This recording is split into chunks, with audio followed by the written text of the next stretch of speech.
Johnny, how do you stop overthinking conversations that you've already had? Why do we do it? 1,000 years ago, being rejected from the group could have actually meant death, which means that your brain has evolved to constantly ask one question. Am I safe with these people? With every important interaction, your brain is performing a social safety check. Did they like me? Did I offend them? Did I say enough? Did I say too much? So, I'm going to try and give you some helpful stuff. Whenever you catch yourself replaying a conversation, grab a piece of paper and draw 2 columns. Give yourself a time limit. Let those conversations play out, but only for 5 minutes. Then ask yourself 3 questions. What do I know for certain? What story am I creating? If my best friend had this exact conversation, what would I tell them? All of this is helpful, but what's most helpful is to know that. Have you ever got to your car after meeting somebody and suddenly your brain becomes a movie director? You replay every sentence. You analyse your facial expressions. You wonder if they misunderstood you. You question whether you talk too much or even too little. And then before you know it, you're lying in bed at 11 o'clock at night replaying a conversation that the other person probably hasn't even thought about. Yep, we've all been there. So why do we do it? Well, I don't actually think we're overthinking conversations. I think what's actually happening is we're overthinking what those conversations mean. And that is a really important distinction. Hello and welcome. So today we are going to be taking another listener's question. And I think you probably guessed what it's about by now, but I'm going to start with the question from Emily, who is 29 from Sydney in Australia. Thank you for listening. And she writes, Johnny, how do you stop overthinking conversations that you've already had? Emily, thank you, because I think you've just hit upon something that I think everybody has at some point or another. So it's going to be fun to dig into this today. I think the first place I want to start is your brain is trying to protect your belonging. One of our deepest human needs is belonging. If you think about it simply, 1,000 years ago or a couple of thousand years ago, being rejected from the group could have actually meant death, which means that your brain has evolved to constantly ask one question. Am I safe with these people? And just think of that as like playing in the background all the time. It's like the filter that you see all conversations, all meetings, all interactions through. I mean, today, for most of us, being left out of a conversation probably won't kill us. But here's the thing, your nervous system hasn't quite caught up yet. So with every important interaction, your brain is performing what I call a social safety check. Did they like me? Did I offend them? Did I say enough? Did I say too much? It's trying to protect you. The problem is, protection can very easily become obsession as your brain is searching for surety, because your brain would rather invent a problem than miss a real one. That's why it keeps replaying conversations. It's not because it's helpful, it's because it believes that it's keeping you safe. The second thing to remember is that you're not remembering the conversation, because I think most often you're remembering the interpretation of that conversation. And this is where so many people get stuck. Somebody walks away looking quiet. Immediately, your mind says, I've upset them. But that's not fact. That is a story. Maybe they were tired. Maybe they had a headache. Maybe they were just thinking about something that happened right before they met you. Because our brains are incredible storytellers. Problem is, we often mistake the story for truth. So, whenever you catch yourself replaying a conversation, ask yourself this: what do I actually know and what am I assuming? Because those are 2 very different lists. Facts calm the nervous system, and stories, they fuel anxiety. The next thing to consider is something called the spotlight effect. And the spotlight effect describes a tendency to believe that everybody is paying us more focus and attention than they actually are. And before anyone starts talking about narcissism or being full of themselves, this is really normal. This is what it means to be human. It's not about judging yourself for feeling this way. It's about recognizing that we have this tendency because we're human beings. Think of it like this. Think of somebody that you spent a lot of time with yesterday and ask yourself, can you remember everything they said to you? Probably not. Can you remember every awkward thing that a friend or a colleague might have said to you last week? Probably not. And this is because everybody else is too busy worrying about themselves, just like you are. The irony is, while you were worried about sounding stupid, They were worrying about whether they sounded stupid. And although there's some comedy to that, the point I'm trying to make is they're not thinking about you. They're thinking about them. So that cringe moment that might have happened that you replayed over and over again, that you might have laughed at a little bit because it was like, wow, I can't believe I said, and you, when they said happy birthday to me. It's happened to me. That's not what happened. They weren't thinking about that at all. And all of this is helpful. But what's most helpful is to know that perfectionism often sits right underneath all of our overthinking. The people that are replaying conversations are often trying to avoid making mistakes in life.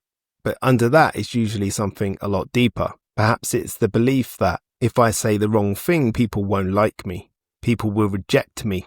People will think less of me. Overthinking isn't actually about words. It's about worth. Because if your self-worth is about getting every interaction right, you're never going to stop analysing them. So let's try a little reframe. Imagine treating those conversations like driving a car. Every time you got home, you replayed every gear change, every turn, every roundabout. If you did that, you'd never leave the driveway again. Because conversations are meant to be lived, not endlessly reviewed. Think about all the things that wouldn't have got said. Think about all of the experiences that wouldn't have been played out, all the people that wouldn't have met, all of the loving moments, all of the boundaries put in. All of those things wouldn't have happened if you analysed and thought about it. You can see how, if you did that, if you take the car analogy, if you analysed everything, it would be far too stressful. You would never want to do it again. Therefore, if you apply that to conversations, before you know it, you're silencing yourself, you're withdrawing, you're avoiding. And you're not putting yourself in situations where you have to talk to people. Now, I understand I get a bit of social anxiety now and again when I've got to go to big events. And that's normal to a degree.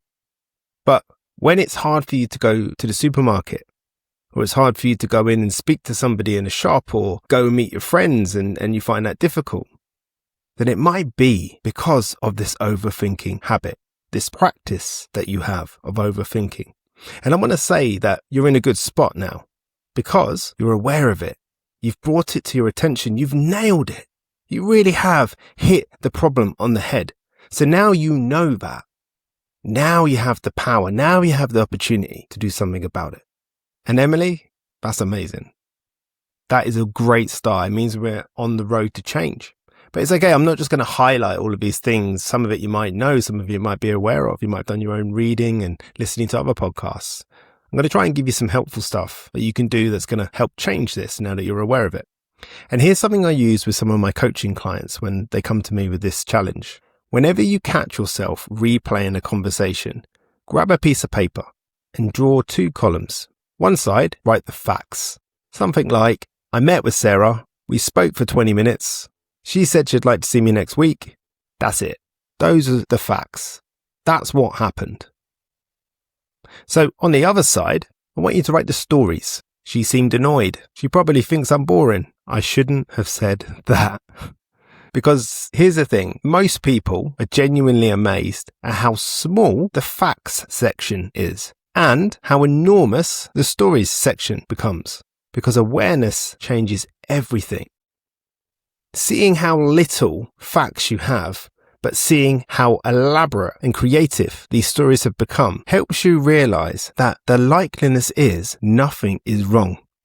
Because here's the thing, we can go wild now. We can start building stories off of stories until we replay them so many times they actually start to feel like truth. You've decided that you've annoyed somebody and that they're thinking this and that this is going to happen and that's going to happen and now we're not going to be able to go on holiday, blah, blah, blah. And it just goes on and on and on. And you can see now while you're stuck in this perpetual cycle of stress and worry. You can also see how that fear then begins to direct your behavior and you start making decisions of things that have been fabricated that aren't true, the stories, not the facts. Another thing you can do, because me sending you, oh, you're overthinking, just stop overthinking. Cheers, Johnny. Didn't think of that. I see how that might sound, so I'm not going to say that. What I'm going to say instead is give yourself a time limit. If your brain is thinking about conversations, let it. That's what it's doing. Trying not to do something is really hard and actually quite frustrating, and you probably fail at it, therefore there'll just be something else you worry about. So, if you're replaying conversations, let those conversations play out, but only for 5 minutes. Give yourself 5 minutes to have those thoughts, to replay those conversations. And then when you've done that, when that 5 minutes is done, set an alarm on your phone, whatever, ask yourself, did I learn anything? Would I genuinely do anything differently next time? If the answer is yes, great, you've learned something. But if the answer is no, then it's safe to say you're not reflecting. What you're actually doing is ruminating. And rumination rarely, no, I'm going to say never, produces clarity. It just, if I'm honest, produces exhaustion. Ruminating is the mental, psychological equivalent of picking a scab, not letting something heal, not letting something take its natural course. You're trying to influence it in your mind, but not in reality. Because if there's one thing I've learned over the years, is confident people don't say all the right things. That's not what's going on. What they've done is they've just made peace with the fact that occasionally they probably say the wrong things. Because, and I go back to my original point, this is what it means to be human. We're all human beings. We're not robots. We are all awkward sometimes. We all misspeak. We all misunderstand people. Because nobody builds meaningful relationships by being perfect. In fact, if you think about that person who you might think is perfect, how much do you actually like them?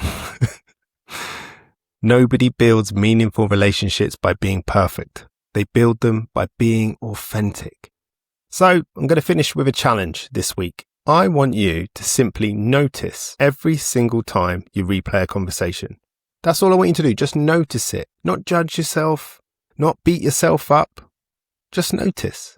Then ask yourself 3 questions. What do I know for certain? What story am I creating? If my best friend had this exact conversation, what would I tell them? Because you'd probably offer them far more compassion than you're offering yourself.